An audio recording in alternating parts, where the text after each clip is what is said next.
अत्रेंचं असं म्हणणं असायचं की माझ्या नाटकामध्ये काही ॲडिशन्स घ्यायच्या नाहीत, अशासाठी की माझ्या ताजमहालाला कोणी विटा लावायच्या नाही. सो मला असं वाटतं की बरोबर आहे त्यांचं. 8 वर्षांनंतर मला हा अनुभव आलाय की आई आईच असते, सासू सासूच असते. सासू आई होऊ शकत नाही, पण सासू एक खूप चांगली मैत्रीण होऊ शकते, खूप घट्ट तुमची बेस्ट फ्रेंड होऊ शकते. आणि आय थिंक तेच या फिल्म मध्ये पण तुम्हाला फिल्म बघितल्यावर आय थिंक तुम्ही पण तेच अनुभव. असं एका बाईच्या मागे दुसरी बाई खंबीरपणे उभी राहू शकत नाही का, हा जो क्वेश्चन मार्क आहे त्याचं उत्तर हा सिनेमा नक्की देईल. झी स्टुडिओज आणि सनफ्लॉवर स्टुडिओज यांची निर्मिती असलेला अग अग सुनबाई काय म्हणताय सासूबाई हा सिनेमा 16 जानेवारीला संपूर्ण महाराष्ट्रात प्रदर्शित होतोय. त्याचा आज ट्रेलर लॉन्चला त्यानिमित्ताने आम्ही सगळे एकत्र आलेलो आहोत. या सिनेमाचा दिग्दर्शक मी केदार शिंदे, ज्या प्रमुख अभिनेत्री आहेत निर्मिती सावंत आणि प्रार्थना बेहरे, आणि झी स्टुडिओचे भवेश आणि सनफ्लॉवर स्टुडिओज तर्फे सना. तर आता तुम्ही काय प्रश्न विचारायचे तर विचारा, मी उत्तर द्यायला तयार आहे. काही तुम्हाला प्रश्न माझ्याकडे बोला.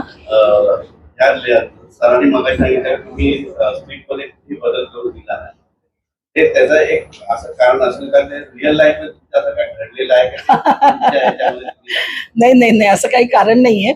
मला नेहमीच असं वाटतं की लेखकाने प्रत्येक गोष्टीचा विचार करून जर ते स्क्रिप्ट लिहिलेलं असेल तर त्यात म्हणजे मला चांगलं आठवतं, अत्रेंचं असं म्हणणं असायचं की माझ्या नाटकामध्ये काही ॲडिशन्स घ्यायच्या नाहीत, अशासाठी की माझ्या ताजमहालाला कोणी विटा लावायच्या नाही. सो मला असं वाटतं की बरोबर आहे त्यांचं. त्यांनी काहीतरी विचारपूर्वक लिहिलेलं असेल. जेव्हा नसतं तसं तेव्हा आम्ही ऍड करतोच, पण जेव्हा छान लिहिलेलं स्क्रिप्ट असेल तर ते का बदलावं मुळात.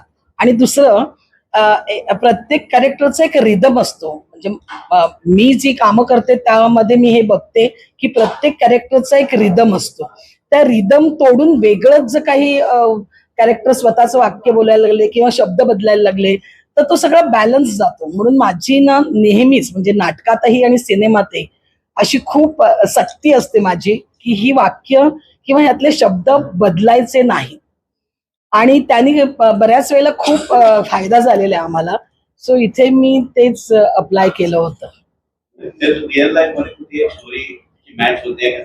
प्रत्येकाच्या आयुष्यात होते ही स्टोरी मॅच, प्रत्येकाच्या. म्हणजे एकटं माझ्याच असं नाही, सगळ्यांच्या आयुष्यात ही स्टोरी मॅच होते.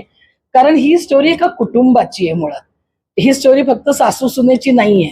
म्हणजे त्या सासू सुना त्या सगळ्याबरोबर कसं डील करतात, कसं त्या गोष्टींना हँडल करतात याची स्टोरी आहे ही. पण ही एका कुटुंबाची गोष्ट आहे. तर कुटुंबाची गोष्ट असल्यावर प्रत्येक जण त्याच्यात स्वतःला बघणारच.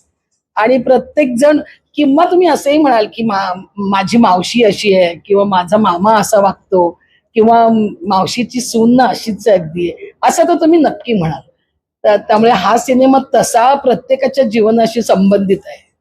प्रार्थना 8 वर्ष मॅरेज आणि परत काय मगाशी बोलली, आई बद्दल बोलली, परत सासू बद्दल बोलली, ते तुझ्या या स्टोरीला मॅच होते का पिक्चर? मी तेच म्हणाले ना, या जसं मी सांगितलं तसं 8 वर्षांनंतर मला हा अनुभव आलाय की आई आईच असते, सासू सासूच असते. सासू आई होऊ शकत नाही, पण सासू एक खूप चांगली मैत्रीण होऊ शकते, खूप घट्ट तुमची बेस्ट फ्रेंड होऊ शकते.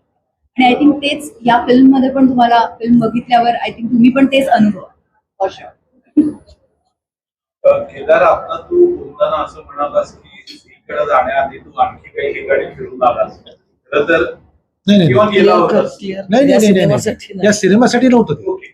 माझं म्हणणं होतं की तो मी झी बरोबर असोसिएट होतो, त्याच्यानंतर मी चॅनल पण हेड होतो ना, त्यामुळे त्या अनुषंगाने बोललो. ते या सिनेमाशी काहीच. बरं झालं तुम्ही हा प्रश्न विचारलात, कारण मगाशी हा जेव्हा म्हणाला ना तेव्हा मलाही असं वाटलं की याने क्लिअर करायला हवं. सिनेमा घेऊन तो इतर ठिकाणी फिरला नाही, सिनेमा घेऊन तो त्यांच्याकडेच गेला. तो इतर ठिकाणी म्हणजे तो खूप वेगवेगळ्या ठिकाणी कामं केली त्यांनी, असं म्हणजे मी जसे झीच्या सिरियल्स केल्या, तशा कलर्सच्या पण केल्या, तशा मी इतर सोनीच्या पण केल्या. मी एका चॅनलचा हेड पण झालो. सँडविच सँडविच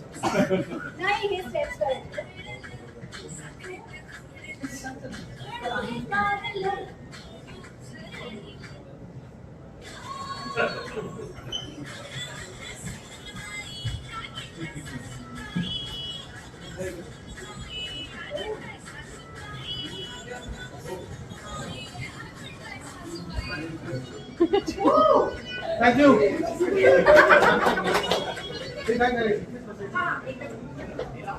यांचा आधीचा तुझा जो सिनेमा होता बाई पण भारी देवा, त्यांनी एक मोठा बेंचमार्क निर्माण केला. जवळपास तो 100 कोटीच्या जवळ गेला होता, पण आपला अजून परत एकही मराठी सिनेमा तो टप्पा गाठू शकला नाही, सैराट नाही.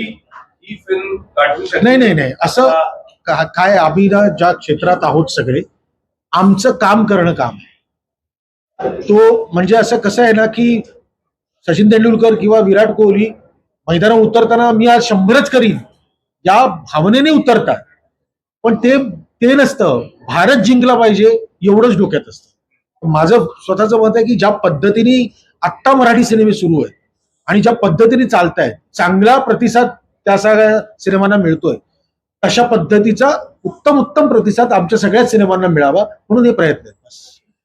भवेश सर, तुम्हालाच या रिलेटेड प्रश्न आहे की हा चित्रपट जास्तीत जास्त प्रेक्षकांपर्यंत पोहोचावा यासाठी तुमचे काही वेगळे मार्केटिंग स्ट्रॅटेजी प्लॅन्स आहेत, हे शेअर करा.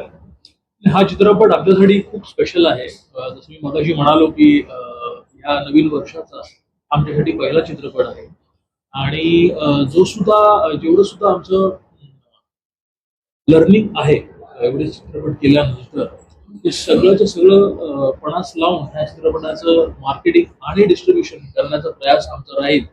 आणि जसे हे म्हणाले तसं तुमच्या प्रश्नाचं जे उत्तर तुम्हाला हवं होतं त्या दृष्टीने जास्तीत जास्त जवळ म्हणजे ओलांडावे, तो माईलस्टोन ओलांडावा ह्या दृष्टीने आमचे सगळ्यांचे प्रयत्न असणार आहेत. आणि ह्यामध्ये मी एक मात्र नक्की अंडरलाईन करेन की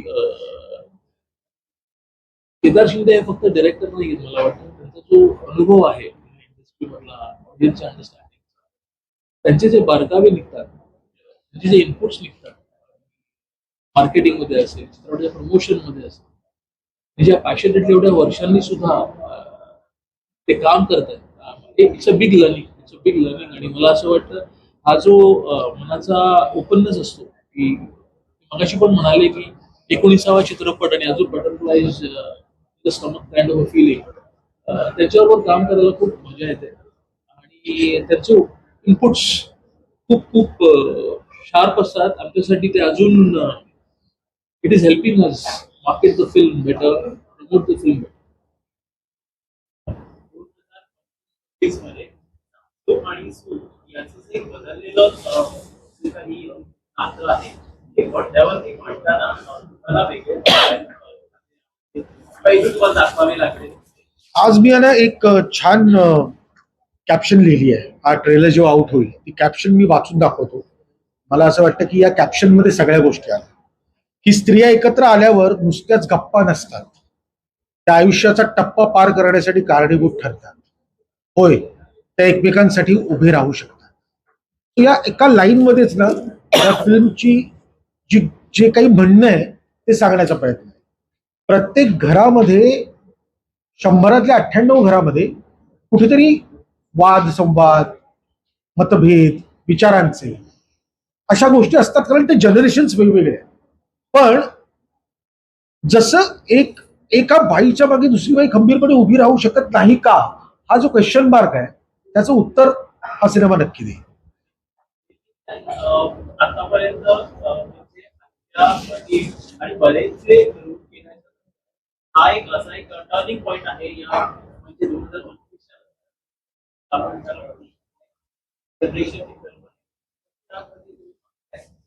अशा कुठल्या मोमेंट्स आहेत सांगायला आवडतील का नाटकामध्ये. जरा 1 मिनिट घेऊ, कारण मला